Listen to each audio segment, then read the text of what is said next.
নজর রাখবো পরবর্তী সংবাদে।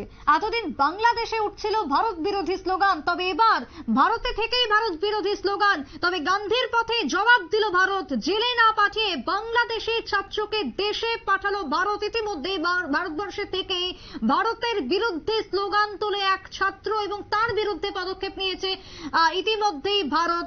সেই ছাত্রীকে পাঠানো হয়েছে বাংলাদেশে। গান্ধীর পথে এই জবাব দিয়েছে ভারতবর্ষ। কথা বলবো, টেলিফোন লাইনে রয়েছেন এক্সিকিউটিভ এডিটর নীল মনিক। নীল, এই মুহূর্তে দাঁড়িয়ে ভারতে থেকেই ভারত বিরোধী স্লোগান তুলেছিলেন এক ছাত্রী, যদিও তাকে বাংলাদেশে পাঠানো হলো ভারতের পক্ষ থেকে, কি জানতে পারছো? দেখো, এখানেই হচ্ছে ভারতের সঙ্গে বাংলাদেশের হচ্ছে পার্থক্য। একেবারে খোদ ভারতে থেকেই ভারতের বিরুদ্ধে স্লোগান তুলেছেন এক বাংলাদেশি ছাত্রী। তাকে কিন্তু বাংলাদেশি ছাত্রীকে কিন্তু কখনোই জেলে পাঠায়নি। বাংলাদেশি তরুণী এনআইটি শিলচরের ইলেকট্রনিক্স অ্যান্ড কমিউনিকেশন ডিপার্টমেন্টের একজন ছাত্রী। ভারতে থেকে তিনি ভারত বিরোধী স্লোগান তুলেছিলেন, কিন্তু সেই স্লোগান তোলার পর যখন কলেজ কর্তৃপক্ষ নজরে আসে, কলেজ কর্তৃপক্ষ ইচ্ছে করলেই তার বিরুদ্ধে এফআইআর করতে পারতেন, তাকে জেলে পাঠাতে পারতেন, তাকে ভারতীয় ন্যায় সংহিতার অধীনে এনে তার বিচার করত কিন্তু পুলিশ। এখানেই কেন বলা হয় বাংলাদেশ হচ্ছে একটি বেশিরভাগই মৌলবাদীদের দ্বারা এখন পরিচালিত দেশ, আর কেন ভারতবর্ষ হচ্ছে গান্ধীর দেশ, এই জায়গাটাতেই ভারতবর্ষ কিন্তু আরো একবার বিশ্বের মানচিত্রে আমাদের যে গান্ধীগিরির সংস্কৃতি তা প্রমাণ করে দিল। ছাত্রীর বিরুদ্ধে কোনো রকম কোনো এফআইআর করা হয়নি, ছাত্রীকে কোনো রকম কোনো হেনস্থা করা হয়নি, শুধুমাত্র ছাত্রীটিকে তোমার হচ্ছে বাংলাদেশের সরকারের সঙ্গে কথা বলে তাকে বাংলাদেশে পাঠানো হয়েছে।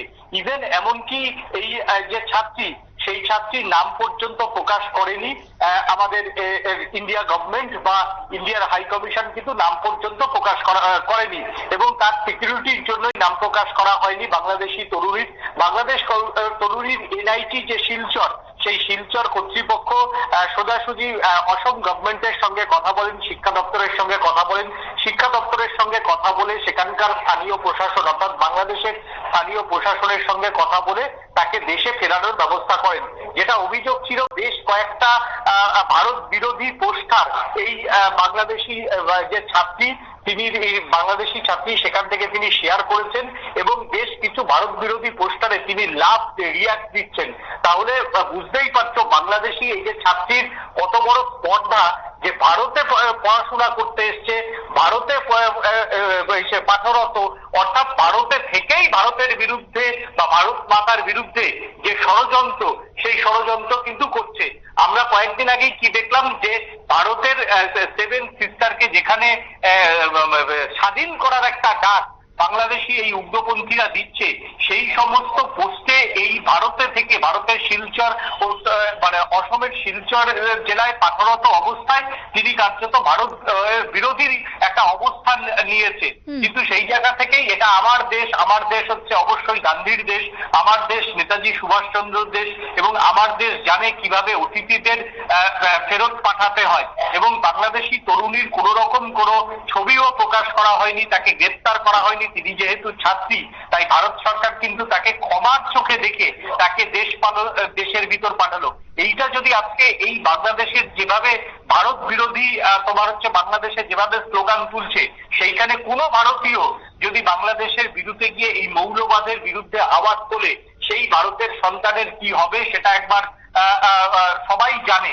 বাংলাদেশের এই যে ছাত্রী যাকে ইতিমধ্যে বাংলাদেশে পাঠিয়ে দেওয়া হলো, সেই ছাত্রীর কি আর এই এনআইটিতে পড়ার কোনো সুযোগ থাকবে? না না, আর এনআইটিতে পড়ার কোনো সুযোগ থাকবে না, কারণ তিনি যেহেতু ভারত বিরোধী স্লোগান তুলেছে। ভারত সরকারের নিয়ম অনুযায়ী হচ্ছে আমাদের দেশের যে আইন, সেই আইন তোমাকে মেনে চলতে হবে। আমাদের দেশের যে সংবিধান অনুযায়ী যে মানে তোমাকে ক্ষমতা দিয়েছে, সেটা মানতে সমস্ত বিদেশিরা বাধ্য। কিন্তু এই ক্ষেত্রে একজন বাংলাদেশি তরুণী ভারতে পড়াশোনা করতে এসছেন, ইঞ্জিনিয়ারিং পড়াশোনা করতে এসছেন, সেই ইঞ্জিনিয়ারিং পড়াশোনা করতে এসে ভারতের সংবিধান, ভারতের সার্বভৌমত্বকে আঘাত এনেছেন এবং আঘাত আনার পরই যেহেতু ওই যে বললাম ভারত রাষ্ট্র হচ্ছে নেতাজি সুভাষের রাষ্ট্র, ভারত রাষ্ট্র হচ্ছে মহাত্মা গান্ধী রাষ্ট্র, আমরা গান্ধীগিরির পথে হেঁটে তাকে শুধুমাত্র সমস্ত নিরাপত্তা নিয়ে তাকে কিন্তু দেশের মধ্যে দেশের বাইরে পাঠানো হয়েছে। সেই সঙ্গে তার যে পাসপোর্ট, সেই পাসপোর্ট আপাতত ভারত সরকার রেড মার্ক দিয়েছে, এবং রেড মার্ক দিলে কোনো বিদেশি কিন্তু আর কোনোদিনও ভারতে প্রবেশ করতে পারবে না। তারা তো এডুকেশন ভিসা নিয়ে এই দেশে আসেন।